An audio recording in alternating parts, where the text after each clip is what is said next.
Hello and welcome to perfection IAS के इस 50 days mains planner video series के 11वें वीडियो में आप सभी का एक बार फिर से स्वागत है।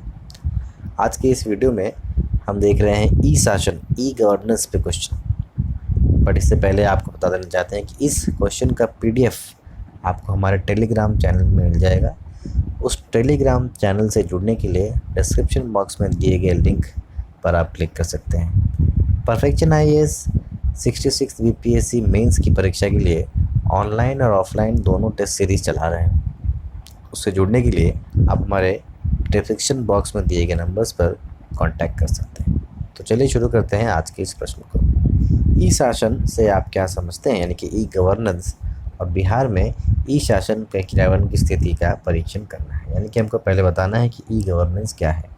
तो ई गवर्नेंस आपको पता ही है कि इस तरह का जो शासन, इस तरह की गवर्नेंस जहाँ पर इलेक्ट्रॉनिक माध्यम यानी कि इलेक्ट्रॉनिक और इंटरनेट दोनों का यूज़ करके, जहाँ फिज़िकल प्रेजेंस कम से कम हो, मानव रहित, क्योंकि जो करप्शन, खास करके जो आप कह सकते हैं कि जो मानव रहित सिस्टम होता है, जिस फिज़िकल सिस्टम, उसमें करप्शन के चांसेस ज़्यादा होते हैं, क्योंकि हर एक स्टेज पर उसे व्यक्ति या मानव रहता है और मानव की मनस्थिति, हर व्यक्ति ईमानदार हो ऐसा आवश्यक नहीं। और इसीलिए वहाँ पर मशीन और इलेक्ट्रॉनिक्स डिवाइसेस और इंटरनेट की सुविधा लगाकर कम से कम ह्यूमन इंटरफेरेंस को यूज़ करके एक करप्शन मुक्त, भ्रष्टाचार मुक्त सिस्टम और गवर्नेंस देने की व्यवस्था को ई गवर्नेंस हम कहते हैं।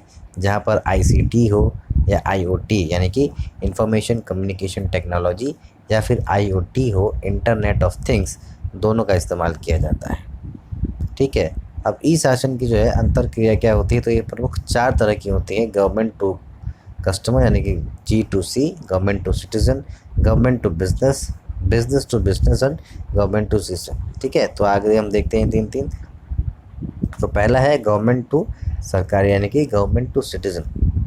गवर्नमेंट और सिटीजन के बीच में जो सुविधाएँ होती हैं उसे हम कहते हैं डायरेक्ट ई गवर्नेंस के सिस्टम से, यानी कि इलेक्ट्रॉनिक सिस्टम्स हो या इंटरनेट के सिस्टम हो, that is known as the government to system, government to citizen governance system. Second is G2B यानी कि सरकार से व्यवसाय, जो बड़े बड़े व्यावसायिक समूह होते हैं उनसे और सरकार के बीच में जो भी लेन देन हो, जो भी ड्राफ्ट हो, बिलिंग्स हो, अप्रूवल्स हो, लाइसेंस हो, इस तरह की चीज़ों में जो इलेक्ट्रॉनिक सिस्टम यूज़ किया जाता है वो है गवर्नमेंट टू बिजनेस यानी कि सरकार से व्यवसाय का रिलेशन। दूसरा है गवर्नमेंट टू गवर्नमेंट यानी एक सरकार से दूसरे, यानी कि राज्य सरकार से अलग राज्य सरकार या राज्य सरकार से केंद्र सरकार है।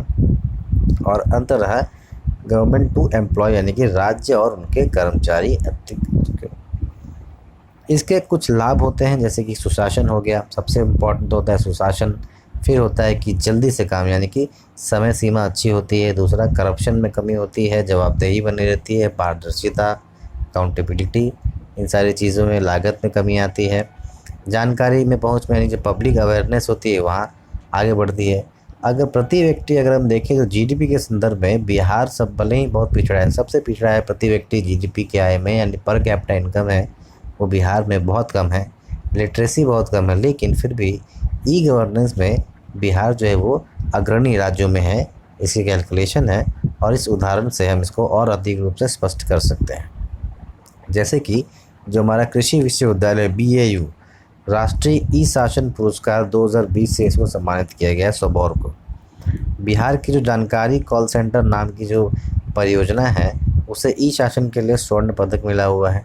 और फिर डिजिटल इंडिया पुरस्कार 2015 में मिला हुआ है। और इससे ये पता चलता है कि बिहार में भले ही साक्षरता दर कम हो या फिर हम कह सकते हैं कि प्रति व्यक्ति जीडीपी यानी कि पैसा और नॉलेज दोनों कम होने के बावजूद हमने ई गवर्नेंस में काफ़ी अच्छा काम किया है। और ये अवार्ड और ये पुरस्कार जो है इसे और ज़्यादा साबित करते हैं, इसके प्रक्षेपित करते हैं। कुछ वर्तमान स्थितियां हैं, कुछ वर्तमान कार्यक्रम में चल रहे हैं, तो देखते हैं उसमें क्या क्या ऐसे ई गवर्नेंस के कार्यक्रम है। तो सबसे पहला है ई जिला। ठीक है। इस परियोजना का जो उद्देश्य है वो उच्च मात्रा में नागरिक केंद्रित जो सरकारी सेवाएं, सिटीजन सर्विसेज हैं, उसको हर ज़िले से, यानी कि जो जिला का हेडक्वार्टर हो या बैक क्वार्टर हो, यानी कि लोगों को ब्लॉक या हेडक्वार्टर मिनिमम रूप से जाने की आवश्यकता पड़े। सारे के सारे सर्टिफिकेशन हो, जन्म प्रमाण पत्र हो या मृत्यु प्रमाण पत्र हो, राशन कार्ड अपडेशन हो, अलग चीज़ें, जितनी भी चीज़ें हैं आय की सीमा बनानी हो आपको, ठीक है, इस तरह से EWS का कार्ड हो, जाति प्रमाण पत्र हो, आवासीय प्रमाण पत्र, इस तरह की चीज़ों को बनाने के लिए आपको ऑनलाइन टू ऑनलाइन अवेलेबिलिटी हो, इसका ध्यान रखा जा रहा है ई जिला में। ई कार्यालय में जो ई ऑफिसेस बनाए जा रहे हैं, एक है बाफ यानी कि बिहार अधिकार प्रमाणीकरण ढांचा जो है वो उसका यूज़ किया जा रहा है, जो खास कर कि ये जो है वो राज्यों सभी आधार पर लेन देन संभव बना सकता है। तो जिस तरह से जो लेन देन होते हैं सेवा प्रदाताओं को सुरक्षित कर सकता है, इलेक्ट्रॉनिक रूप से निवासियों की पहचान और प्रमाणित करने में सहायता मिलेगी। इससे एक बासवान है जिसमें बिहार राज्य जो है वो राज्यव्यापी क्षेत्र नेटवर्क, ठीक है, तो उसको कहते हैं Bihar state wide area network, जो इंटरनेट का प्रोटोकॉल होता है, बड़े लेवल पर इंटरनेट को किस तरह से फैलाया जा सके उसका एक प्रोग्राम चल रहा है। उसके अधिक बिहार क्लाउड, एक कंप्लीट क्लाउड सर्वर बनाने की जो है इसमें प्रोसेस चल रही है, जहाँ पर बिहार रिलेटेड बिहार सरकार का या नागरिक जो भी डेटा है वो सीधा क्लाउड पर जमा हो, तो जिसका मल्टीपल एक्सेस क्लाउड पर स्टोर होने का सबसे उपयुक्त फ़ायदा ये होता है कि इसका जो मल्टीपल एक्सेस होता है, यानी कि इसको अलग अलग जगह से एक्सेस किया जा सकता है। सेकंड सचिवालय नेटवर्क, और फिर उसके बाद मोबाइल सेवा प्रौद्योगिकी network, secretariat local area network हो गया, या मोबाइल सेवा प्रदाय गेटवे हो गया, जिसे हम कहते हैं MSWG जो गेटवे प्रोग्राम है, जो सेक्रेटरीट का लोकल एरिया प्रोग्राम है। इस तरह के प्रोग्राम अभी काफ़ी ज़्यादा रूप से चल रहे हैं, जो कि मोबाइल सेवा की जो प्रौद्योगिकी यानी कि मोबाइल सर्विस टेक्नोलॉजी में काफ़ी ज़्यादा रेवोल्यूशनरी होने वाला है। फ्री वाईफाई पर रिसर्च जो यानी कि complete free wifi entrepreneur and environment योजना, इस तरह की चीज़ें चल रही हैं जो कि काफ़ी हद तक जो है बिहार में ई गवर्नेंस को सुचारू और सफल बना रही हैं, जिसमें ई खरीद यानी कि e sale, e buy, e purchase को काफ़ी ज़्यादा महत्व दिया गया है। जैसे कि और इसमें अलावा भी विभिन्न हेल्पलाइन नंबर्स जैसे कि चाइल्ड केयर नंबर हो गया, या किसान केयर नंबर्स हो गया, भ्रष्टाचार निरोधक नंबर हो गया, इस तरह की चीज़ें, इस तरह के पहले और इस तरह के जो प्रोग्राम चल रहे हैं, इस तरह के क्रियान्वयन से, इस तरह की नई स्कीम से ये पता लगाया सकता है कि भले ही GDP per capita GDP consumption जो है या पर कैपिटा GDP बिहार में अत्यधिक कम हो या लिटरेसी रेट में भी ये पिछड़ा हो, लेकिन ई गवर्नेंस में या गवर्नमेंट रेनोवेशन में कहते हैं कि governance service and the welfare of the people, एक कल्याणकारी स्टेट के एक गवर्नेंस को प्रोवाइड करने में बिहार राज्य काफ़ी ज़्यादा आगे बढ़ रहा है। अब देखते हैं इसका अंग्रेजी version. What do you understand by e-governance, and discuss the position of e-governance implementation in the Bihar. So it will start with a two concept. What is e-governance? So e-governance is nothing but providing the governance through electronic as well as the internet mediums, which is to modify and which is to enrich the government procedures and the governance matter to the very own levels to the people, and actually complementing or actually getting the very ideal of the welfare state and the minimum government and maximum governance, which has been the motto of our Prime Minister Narendra Modi. And that is why one of the important techniques in applying such e-governance is ICT, Information Communication Technology, as well as IoT, Internet of Things. And that is why India has still showed a good report in the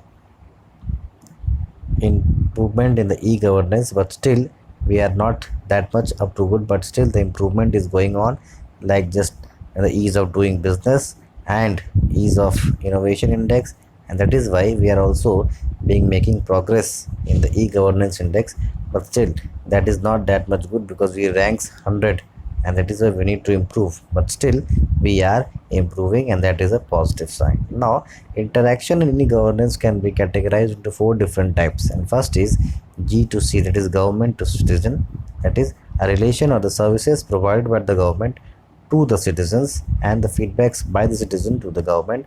Second is the government to businesses, where different licenses and other things can be excluded, and services which are being provided by the government to the business class. Third is government to government, that is the relation between the state government and the central government, or even between the state governments, or even between different organs of the state also. Similarly, G2E, that is government to employees, the employees in the government sectors in different areas can also have problems and have their consent with their services related to government and their implementation. So this can also be handled between the government and the employer. Whatever services and whatever performance that need to be accessed is between the government and the employees of these government sectors and the organizations. Now, since we are not talking about much of e-governance, now why it has been used? Because it has so much of advantages. And what kind of advantages we seen? So first is, of course, it is a good governance. Good governance means minimum involvement of the physical human being.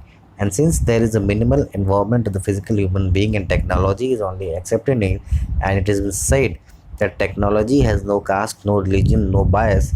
It is just pure method and algorithm. So since there is no bias, no discrimination, so it will be providing good governance irrespective of any corruption, because technology doesn't have greed as well. So much lesser people, much lesser human interaction in the government services, and more the official and machinery system will lead to a good governance as well as transparency, accountability, cost reduction, etc.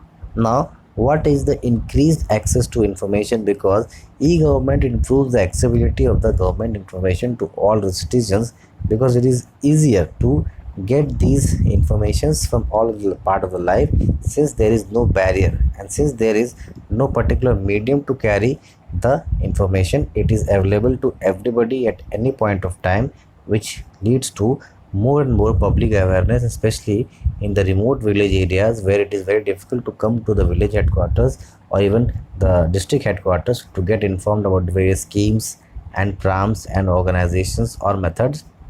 It is easy to get all these informations at your home at very single click. Now, Bihar has been done a remarkable job in the e-governance, and some of the major examples can be seen that how, despite of having a low per capita GDP and a lowest the literacy rate among the Indian states, Bihar has literally done a good step in implementing the e-governance, and this can be seen that the Bihar Agriculture University BAU Sabor has been awarded National E-Governance Award in 2020.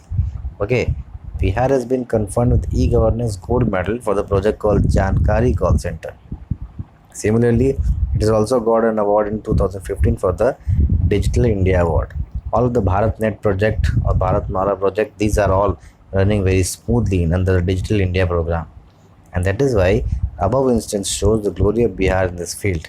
And currently there are certain programs and programs running for the e-governance, and these are e-districts, making the districts more and more susceptible to technology and internet, so that the physical load on the infrastructure can be managed and the better governance, better services to be citizens can be provided, and the proper nature of the welfare state to be achieved.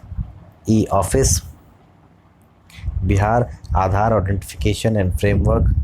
Based on that method, multiple gateways and multiple transactions can be made. PASWAN, Bihar State Wide Area Network, to provide a long range of internet connectivity and maintenance. Then Bihar Cloud, to maintain all the important data of different services to one particular server that will be easy to access from. Also, a remote access method can be used in order to access the cloud data, where the data redundancy can be extended to large much, and the carrying large number of archives and storage and methods can be segmented and streamlined into one cloud storage, where it will be easier for any of the offices to access those data as well as to write and store in the data. So multiple accessibility as well as the cost of data creation and maintenance will be remarkably low. Then sectarian local area network, all the secretariats can be collected with the local area network, so that the data and the transfer and the processing should be done at a fraction of seconds. Mobile service delivery gateway systems, etc., can be implemented to make it more and more suitable. Free Wi-Fi campus, e-procurement methods are among the various things, and above all, the helpline numbers and the smart OVR systems in child helpline or Krishi farmer helpline, anti-corruption.